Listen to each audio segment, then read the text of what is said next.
बोचहां विधानसभा क्षेत्र में जलेगी लालटेन या खिलेगा कमल। आज बिहार के बोचहां विधानसभा क्षेत्र में वोटिंग की प्रक्रिया समाप्त हो गई।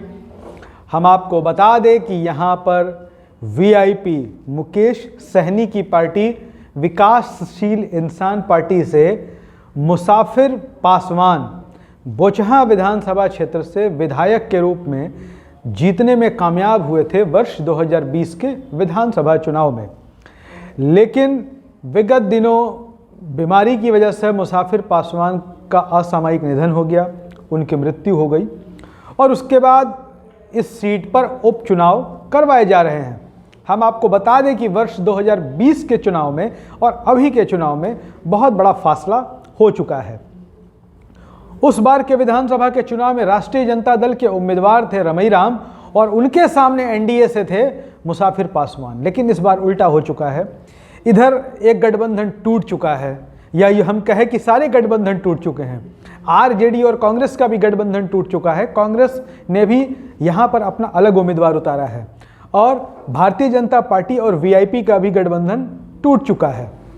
तो हम बता दें कि राष्ट्रीय जनता दल से यहाँ पर दिवंगत विधायक मुसाफिर पासवान के बेटे अमर पासवान चुनाव लड़ रहे हैं। वहीं रमई राम जो पिछली दफे यहाँ से आरजेडी कांग्रेस गठबंधन के उम्मीदवार थे, वो अब वीआईपी के उम्मीदवार हैं। मुकेश सहनी की पार्टी वीआईपी से वो चुनाव लड़ रहे हैं और इस सीट पर वीआईपी का किसी के साथ गठबंधन नहीं है। वहीं भारतीय जनता पार्टी से पूर्व विधायक बेबी कुमारी चुनावी मैदान में है, तो कांग्रेस से अजीत चौधरी भी जो युवा नेता हैं, उन्हें पप्पू यादव की जन अधिकार पार्टी का समर्थन प्राप्त है, ये भी चुनावी मैदान में है। लेकिन चुनाव में ऊंट किस ओर करवट बैठेगा, ये सारा कुछ जातीय समीकरण पर डिपेंड करता है। तो हम बता दें कि बोचहां का जातीय समीकरण क्या है। इस सीट पर जिसे मुस्लिम, यादव, भूमिहार वोट कर दें, उसके लिए चुनाव बहुत आसान हो जाता है। बोचहां विधानसभा क्षेत्र में मुस्लिम, यादव, भूमिहार ये सबसे महत्वपूर्ण मतदाता हैं और इसके बाद संख्या आती है पासवान, रविदास और कुशवाहा जातियों की। तो हम आपको बता दें कि यादव और मुस्लिम ये बताने की ज़रूरत नहीं किसके साथ हैं, और अमर पासवान तो खुद पासवान जाति से हैं और इसी दल के उम्मीदवार हैं।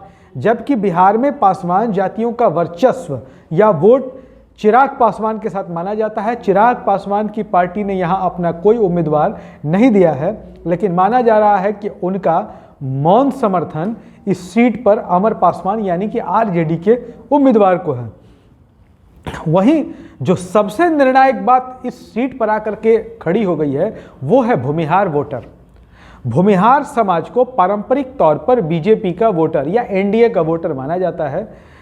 बिहार में जो परिस्थितियां हैं, 80-90% इस जाति के मतदाता एनडीए का ही साथ अब तक देते आए थे और बचे खुचे लोग कांग्रेस का समर्थन किया करते थे। लेकिन जिस तरीके से पिछले दिनों बिहार की राजनीति में बड़ा बदलाव देखने को मिला, जो एमएलसी चुनाव के नतीजे आए, उसमें राष्ट्रीय जनता दल से 3 भूमिहार चुनाव जीत करके बिहार विधान परिषद में पहुंचे। उसके पहले आरजेडी ने एक बड़ा कदम उठाते हुए भूमिहार समाज के ही एडी सिंह को राज्यसभा में भेजा था। तो उसके बाद राजनीतिक परिस्थितियां बिल्कुल बदलती हुई नजर आ रही है।